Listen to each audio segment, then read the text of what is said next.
To my channel corporate lifestyle. আরও একটা video নিয়ে চলে এসেছি তোমাদের কাছে। শীতকাল মানেই তো বিয়ের বাড়ির সিজন, আর তোমরা তো অনেকগুলো বিয়ের বাড়ি খেয়েও ফেলেছো ও তার সাথে সাথে হজমও করে ফেলেছো।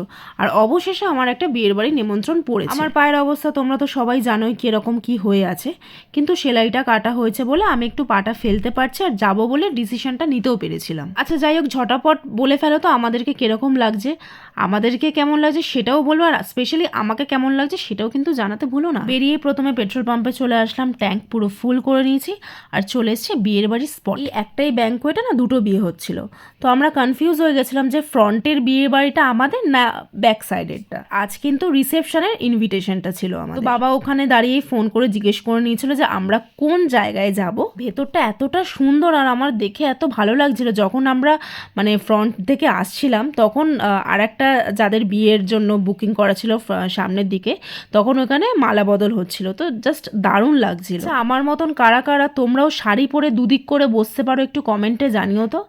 এই শাড়িটা মানে একটু সিল্কের টাইপের ছিল, তো সেই জন্য বসাটা পসিবল হয়েছিল। যাই হোক, একটুখানি রিটাচ দিয়ে দিলাম কারণ চুলটা তো একদম নষ্ট হয়ে গেছিলো।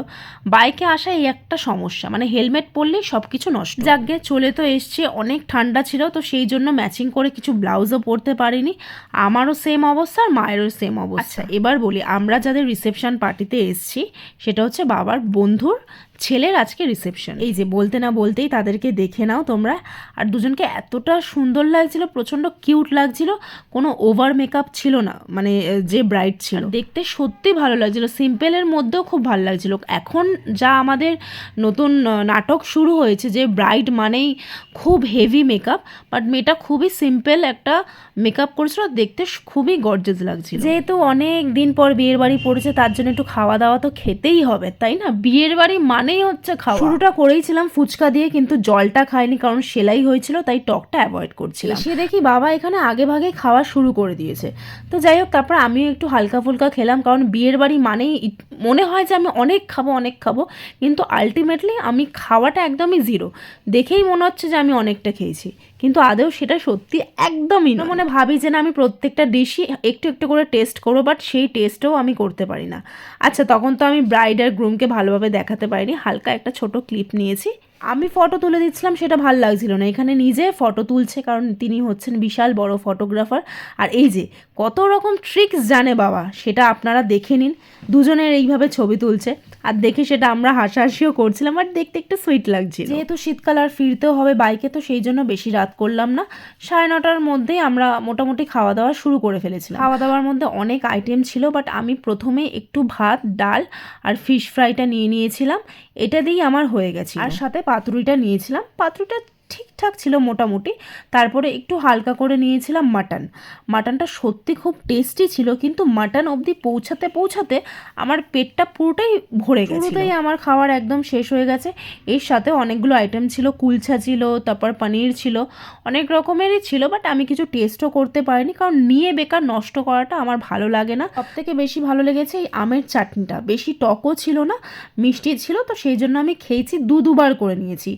আর আমার ফেভারিট শীতকালের নলেন গুড়ের রসগোল্লা, এইটা তো মিস করা যাবেই না। কথাতেই আছে কিন্তু বাঙালি মানেই খাবারের শেষে মিষ্টি মুখ করাটা একদম জরুরি। একটু জিলাপি আর রাবড়িটাও টেস্ট করে নিয়েছিলাম, আর শেষ পাতে হচ্ছে আইসক্রিম। আরে দাঁড়াও এখানেই খাওয়াটা শেষ নয়। আমার বহু দিনের ইচ্ছা আজকে একটা পূরণ হবে, কারণ হচ্ছে ফায়ার পান আমি অনেকবার অনেক জায়গায় খাওয়ার চেষ্টা করেছি কিন্তু হয়ে ওঠেনি।